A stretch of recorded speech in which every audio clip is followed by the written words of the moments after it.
नगर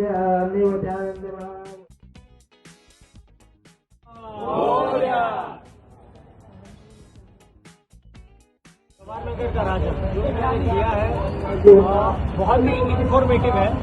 मैं इनफैक्ट मैंने उनको और भी जो बाकी के भी गणेश मंडल है तो उनको भी ऐसा कोई नहीं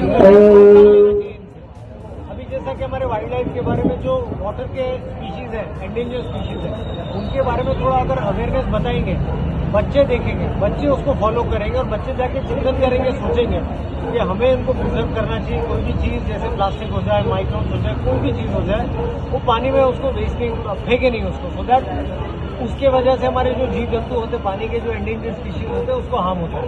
सेकेंडली, ये थीम के बाद में भी ये जाके बच्चे पढ़ेंगे, उसके बाद में भी बहुत सारी चीज़ें जैसे मैंग्रोव कंजर्वेशन होता है वाटर के लिए, तो वो सब जानेंगे बच्चे, तो it is a very positive step. लेकिन मेरी उनको हम्बल एक और सजेशन आगे भी होगी कि एलईडी में कौन से वाटर के एंडेंजर स्पीशीज है, erection A, B, C, D, उसके बाद में क्या क्या प्रॉब्लम्स है, तो वो भी और एक एलईडी के द्वारा बताए।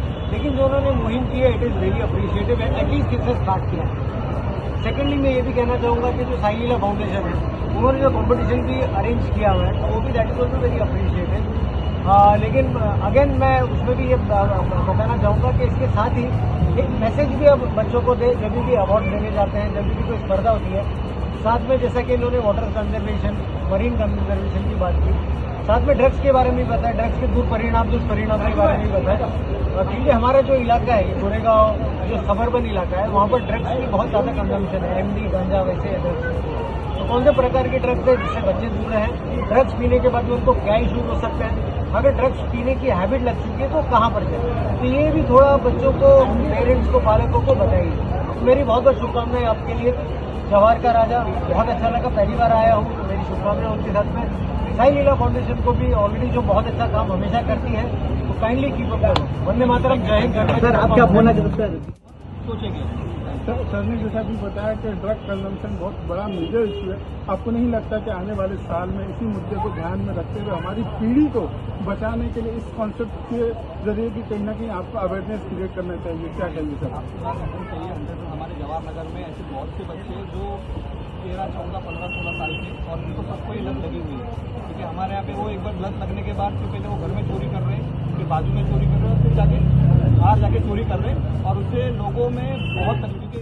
इसके लिए मैं भी चेन्नई में कार्यरत हूँ, लेकिन भारत में भी सेवा यहाँ भी करता था, अभी चेन्नई में कर रहा हूँ। और रही बात अभी on a very serious note के ड्रग को कैसा डील किया जाए, इन्होंने जो कहा है बहुत ही वैलिड पॉइंट उन्होंने कहा है कि जहाँ पर बच्चे चोरी करते हैं, माँ बाप के पैसे चोरी करते हैं, माँ बाप की ज्वेलरी चोरी करते हैं, मोबाइल चोरी होता है, तो ये सब एक स्टार्ट है ड्रग कंजम्पशन के लिए। तो इसके लिए जैसे गणेश मंडल हो जाए, रेसिडेंट एसोसिएशन हो जाए, तो उनको ये चीज़ों को टॉलरेट नहीं करना चाहिए। ये जो हमारा एटीट्यूड है कि ये मेरा काम नहीं है, ये एटीट्यूड को हमें छोड़ना चाहिए। इसलिए आज अगर हम इसको नहीं छोड़ेंगे, कल ही हमारे घर में घुसेगा ड्रग्स का प्रॉब्लम। तो इससे रेसिडेंट एसोसिएशन जहाँ पर भी ड्रग रिलेटेड एक्टिविटी होती है, उसे टॉलरेट ना करें, उसके साथ लड़ें। उसके लिए पुलिस की सहायता करें, बाकी के एजेंसी की सहायता करें। और अगर साथ नहीं देते तो हमारे जैसे जो वरिष्ठ अधिकारी होते हैं, हमारे रैंक के जो अधिकारी होते हैं, उनको अप्रोच करें। मैं इनकी हेल्प करूँगी। मैं भी गोरेगांव में रहता हूँ, फ्राइडे सैटरडे संडे मुंबई में रहता हूँ, तो मैं इनकी सहायता करूँगी। लेकिन तात्पर्य बॉटम लाइन ये है कि ड्रग्स को टॉलरेट ना करें, इनको खदेड़ के बाहर निकालें। क्या बात सर, रश्मि जी, युवा पीढ़ी से आपके रोल मॉडल काफी सारे लोग देख करके काफी लोग सुधर भी रहे हैं, और करना भी चाहते हैं आपकी तरह, बहुत लोग सपोर्ट नहीं मिल पाता है जो आपकी तरह रोल मॉडल बनना चाहे, लेकिन उसके लिए क्या मैसेज देना चाहे? रश्मि जी युवा पीढ़ी है, आने वाला देखिए, रश्मि जी के साथ तो मैं पहले 2-3 सालों से उनकी संस्था के साथ में जुड़ा हूँ। ऑलरेडी ड्रग के खिलाफ भी हमने तो मार्च निकाला था, एक रूट मार्च निकाला था ड्रग के खिलाफ में। तो मेरी उनसे यही रिक्वेस्ट रहेगी कि बाकी के भी कार्यों के साथ में ये जो आज के हमारे देश में दो सबसे बड़ा मेजर इश्यू टेररिज्म और ड्रग्स। टेररिज्म तो लॉ इन्फोर्समेंट एजेंसी चलाती रोक ही रही है, लेकिन ड्रग्स को हमें सिटीजन्स को करना चाहिए, सिटीजन में सहभाग होना चाहिए। तो ये कर रही है, तो मेरी इनकी पूरी शुभकामनाएं रश्मि जी को। और भी अगर इनको कोई भी सहायता एनी टाइम लगेगी तो मैं हूँ। रश्मि जी, आप इतना नेक काम कर रहे हो, काफी लोगों को जरूरतमंद की आप सेवा करते रहे हो। समीर सर ने बोला कि हम देश की सेवा कर रहे हैं, आप भी देश की सेवा करो, युवा पीढ़ी हो, तो क्या बोलना चाहते हैं समीर सर और बाकी यहाँ पर जो 15 समीर सर को शेट्टी सर जुड़ गए हैं, तो पहले तो समीर सर को बहुत थैंक यू बोलना चाहूँगी, दिल से थैंक यू है सर को कि इतने कम टाइम पीरियड में सर ने हाँ बोल दिया कि नहीं जहाँ बोलो कि हाँ मैं आ जाऊँगा। तो इससे बड़ा आशीर्वाद पप्पा का कोई कुछ नहीं हो सकता कि समीर सर जैसी हस्ती हमारे साथ में है।